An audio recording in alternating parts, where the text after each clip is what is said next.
Hey guys, this is Yoda, and this video will be a review of some of the tough bosses in Darkheart Thicket.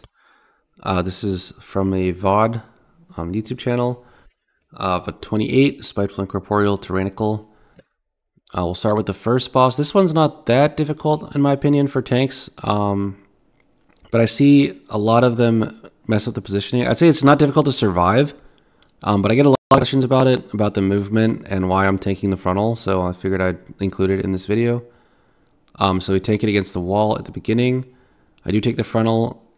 The reason I take the frontal here is because the tank damage is actually pretty minimal from this boss other than the frontal, so like as you have more than enough cooldowns as a paladin to work to like just rotate through and tank every frontal. And by taking the frontal, you're not moving the boss too much. And by not moving the boss, you're conserving space. The first one doesn't really matter. You could kind of just take it wherever, but not moving the boss makes your DPS have more damage too, so I decided to just take it, and it's kind of free. So you notice the ad spawn, we're going to move slightly off the ads, then the leap happens. You notice with this leap, when he leaps, I'm standing still. If you move, from what I understand, you have a chance to move the boss's position. When he lands, he does like a pretty big hit. And you don't want that to hit your melee DPS, so I'm standing still so the melee know, like, you know, they're basically safe if they stand still too. Next, we're bringing the boss to the wall for the frontal. I'm taking every frontal pretty much on the wall to not move the boss. He actually knocked me a bit more than I wanted there, but it's okay, we just moved back. Then he summons ads. Notice we're playing, like, basically trying to use the whole room. Because these puddles at the ad spawn don't go away. If you run out of room space before the boss runs out of HP, then it's GG. Basically, it's checkmate, right? You lost. So we're trying to prevent that from happening. DPS does die there. I think I probably should have sacked him, or that couldn't happen if you run like all the way into the corner too. It's a bit unsafe. I should have sacked. He did use blur, so I thought he'd be fine, but yeah. Take another frontal on the wall. Then he's going to spawn ads. And you notice we're just staying really close to the puddles. And then we're going to take another frontal on the wall at some point. So I'm not going to show the whole boss. That's basically, I get a lot of questions about this boss, like why are you taking the frontal? The reason is because you want to play super conservative with space. We'll fast forward a bit to the end. So you notice here, like, if you see where we are in the room, the boss is like at 20 and we're almost like 80% of the way around the room back to where we started. If we get where we started and the puddles are still there, like I said, it's GG. So I'm playing like omega conservative with space because I know if we get to that point, it's a wipe. So that's why I'm taking the frontal on the wall. All right, so that's this boss. Next boss is Gnarlroot, or I think it's called Oakheart. I don't really know his name. It's Oakheart. So we'll fast forward. This is the boss I actually get the most questions about. All right, so here's Oakheart. When you're fighting this boss, there's a few things you want to keep in mind. Just go by his abilities here. First, Shattered Earth. This doesn't really affect you that much, but you know, you are a paladin, you do have sack, so you should be checking ally personals, or you can just ask if anyone needs sack. You can easily save an ally here from Shattered Earth. Next, we have the roots. You have freedom. Generally, you don't want to be freedoming yourself because you don't. The boss has a frontal. So you don't want to be turning in perma by running over the roots. You can freedom an ally and let them do it. We have a fire mage too, so the fire mage can just hit the roots for some reason, even when they're not active. But freedoming an ally and having them run over the roots makes them targetable and cleavable. So you want to be doing that when you can. This breath, you want to be outranging when possible. I'll show the technique later.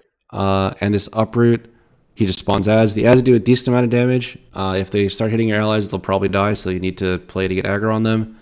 And of course, this grip is the mega tank buster that you must survive. Alright. So play the VOD. Shattered Earth. Everyone has everything on pull, so I don't need to sack. You notice we do wings on pull basically for damage, because I know how to tank this boss, I guess. So I know he won't kill me. As long as I play proper. So here's the breath. You notice we pre-horse here. Breath hasn't even cast and we're already horsed. And I'm moving away. This is a bit early here. I could be like moving like this basically to not move the boss as much, but I move like all the way out. So that for that reason, the boss does take a couple steps. But we still outrange the breath. It's better to move the boss and dodge the breath than like fail, like try to move too late and get hit by the breath. Here, this grip, this should have been Goak. I don't know why I didn't Goak here. I'm going to say that when he picks you up, there is like 1/2 second where you're basically stunned. So if I push Goak in that window, then it wouldn't have gone off. But I do have cheat here, and Ardent, so I guess it would have been pretty hard to die here either way. And I did have big Consecrate too. That might have been why I chose to use Ardent. Yeah, I think looking back at it, that should have been Goak. Actually, wait, hold on. We'll go back again. Okay, I noticed now I had Tear late, I think. No, okay, so I should have been Ardent Walk. This should have been Tear right here, this global. But I didn't do it for some reason. I have no idea why. Okay, so I was trying to get away with the Ardent Tear because I had big Consecrate, but the Tear was mega late. We're going to say my healer carried me there. But like I said, I did have Ardent Cheat and Cheat Trinket still up, so I don't think I would have died either way. Next is the Breath. You notice when Breath is coming up, I'm not chilling like in the middle of his hitbox, right? I'm chilling at the edge. That's so it's easier to outrange the Breath. So we're going to pre-horse. This one was a lot better. I'm here when he's already casting the Breath instead of like here when he's not casting it. Range it, run back in. Then Grip is coming up. So this Consecrate was a mistake here. I should have walked to the middle of his hitbox, then Consecrated. As a result of this Consecrate mistake, I chose to use Bubble here instead of Goak. If the Consecrate is directly between his feet, then it counts when he grips you. And if it's somewhere else, then it doesn't count. So you notice he grips me, and I'm out of my Consecrate, so my weak aura turns red. That's why I chose to use Bubble here. But what I should have done is walk between his feet, then use Consecrate. Then I could have used Goak and preserve Bubble. Okay, add spawn, we get aggro. If you have Toll here, it's really good to get aggro on everything. Ideally, like for pure damage, you would get aggro on these without Toll, just like Shield and Judgment or whatever. But I find it's kind of risky. Someone might die to aggro, so I just send the Toll insta.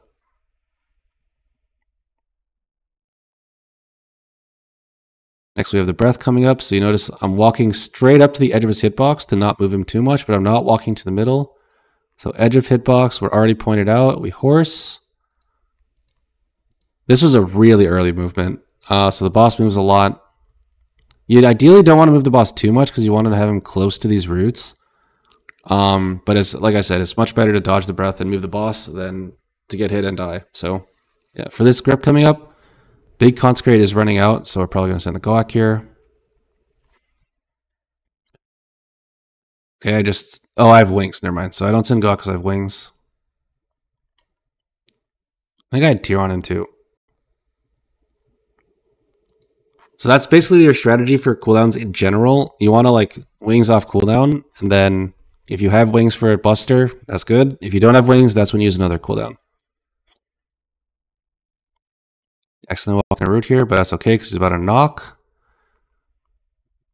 So this set, you notice he's casting Uproot right now, and Breath is coming up. So that means this Breath, if we outrange, someone could die to aggro. So I'm going to choose to use Goak here. I still have Spell Ward in the bank, so I can basically like use a cooldown here. Like I'm already pre-Goak because I know I'm taking the Breath.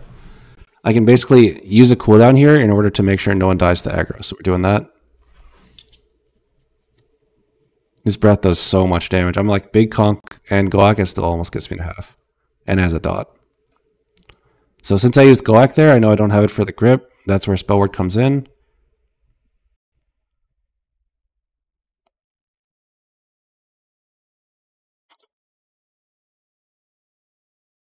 Then he's going to do Roots and Shattered Earth. I freedomed the DH. I think this freedom might have been a waste. I don't think we're going to have the chance to kill these Roots, but we'll see.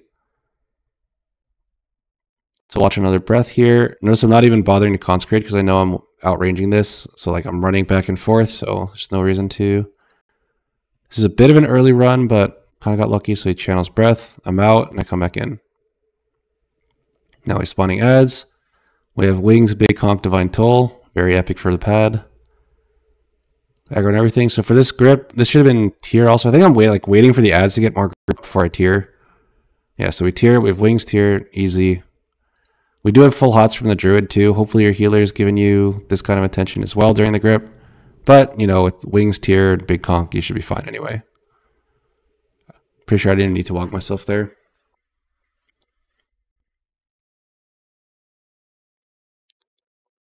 Okay, so you notice the breath is coming up right after a knock, so I'm going to walk back in. As always, not to the middle of his hitbox, just to the edge. See how I'm like right on the edge here? And we pre-horse, ideally. Okay, well, ideally I would pre-horse there, so I don't have to like worry about that, but yeah, horse out, come back in. Then we have bubble left for the last tank buster here. And boom, easy.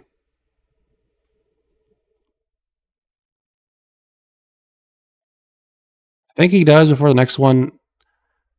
If he had lived to this crushing grip, it would have been tier plus ardent. I don't think wings would have been back up, so it would have been tier plus ardent there. Alright, so that's that boss. Obviously, hopefully your healer is actually healing you, because there's not that much to heal other than that. Like, the stomps happen every now and then, but there's almost no healing pressure. They should be able to keep everyone up while like paying attention to you. If they're not, obviously you will suffer more than I did. But I also did this fight without cheating and without rage heart, so if you have both of those, then you can commit both. Even if your healer's not paying attention, you should be fine. Alright. Next to the last boss. So this boss is pretty simple, but I will show the parallel parking technique that we used to get him snug on the wall. So if you just run from here, like if you just go straight behind him, then he's not going to move at all, right? He's basically just going to stand max melee of you.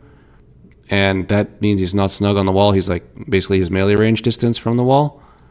So that's where the parallel parking technique comes in. We bring him to the side. So notice he's max melee of me, but he's like close to the wall. Then we're going to turn him and we can drag him again like this. And let's see like how half of his hitbox almost is in the wall already. We want to keep him like that. And then we're basically just planted here for the rest of the fight. So you notice how he's like here instead of here? That actually makes a pretty big difference for how many swirlies he gets hit by. We get kind of unlucky in this video, you'll see later. But yeah, so we plant him here. If you mess this up, then feel free to just like move him around in P1. P1 is kind of easy because like the boss isn't amped yet, there's no swirlies. So you can use this to like reposition the boss if you have to, but this is basically where you want him to end up. Sometimes I mess this up and I'll like repark him, but you know, P1, like I said, is kind of chill, so you have plenty of time. Alright, boss doesn't really do anything till half, so we'll get to half. Here's the half. We don't want to use Sack and Spellward here because we have Zephyr and Mass Barrier to get through. Generally, you want to use like your raid cooldowns, the ones that work on everyone. Like Rally would be good here, AMZ, whatever. On the Apocalyptic Nightmare, because everyone's going to need something. And then the specific bolts and Feed the Weaks, you want to use externals on in this P2. Bolt, we use Ice Cold. I think that was probably not needed, even though he did have nothing, so I guess it kind of makes sense. You'll notice these swirlies are like, he's going to get some, but, you know, if he was like here, then he would get way more, right? So it's important to have him against the wall. So he has one stack here. I have like a little weak ore over here that tracks the stacks.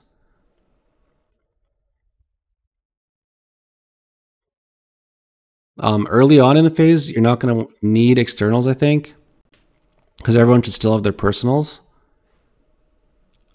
But you should be like, if you have Omni CD, you should be keeping an eye on that to make sure. And also as a paladin, this boss does like no damage to the tank, so you should be looking for Wog on Feed the Weak as well.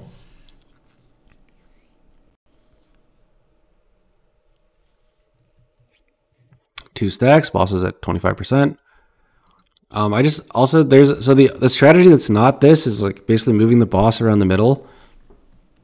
I find this strategy to be much better because first of all, if you have a demon hunter in the group, they like to fight on the wall because like their movement skills, they can use it on the wall, so they like don't run out of melee from using them.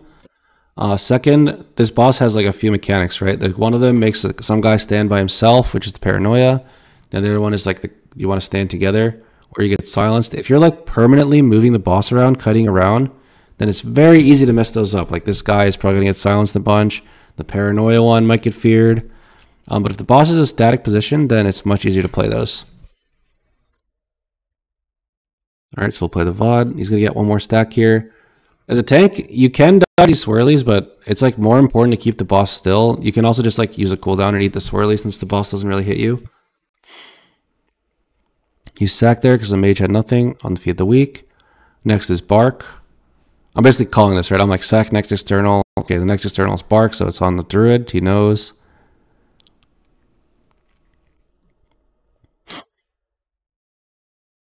This is feed of the week. He barks himself because he's the next one. He did have meld too. He could have melded this, but you know he has bark, so might as well. Oh, and then Spellward's already gone. Never mind. All right, so the boss does have 8 stacks by the end, but like he actually dies a lot faster than if it was moving him around. So yeah, very important to take him on the wall. Remember the parallel parking technique, and that's it for the hard bosses in Darkheart Thicket. Thanks for watching. Don't forget to follow, and peace out.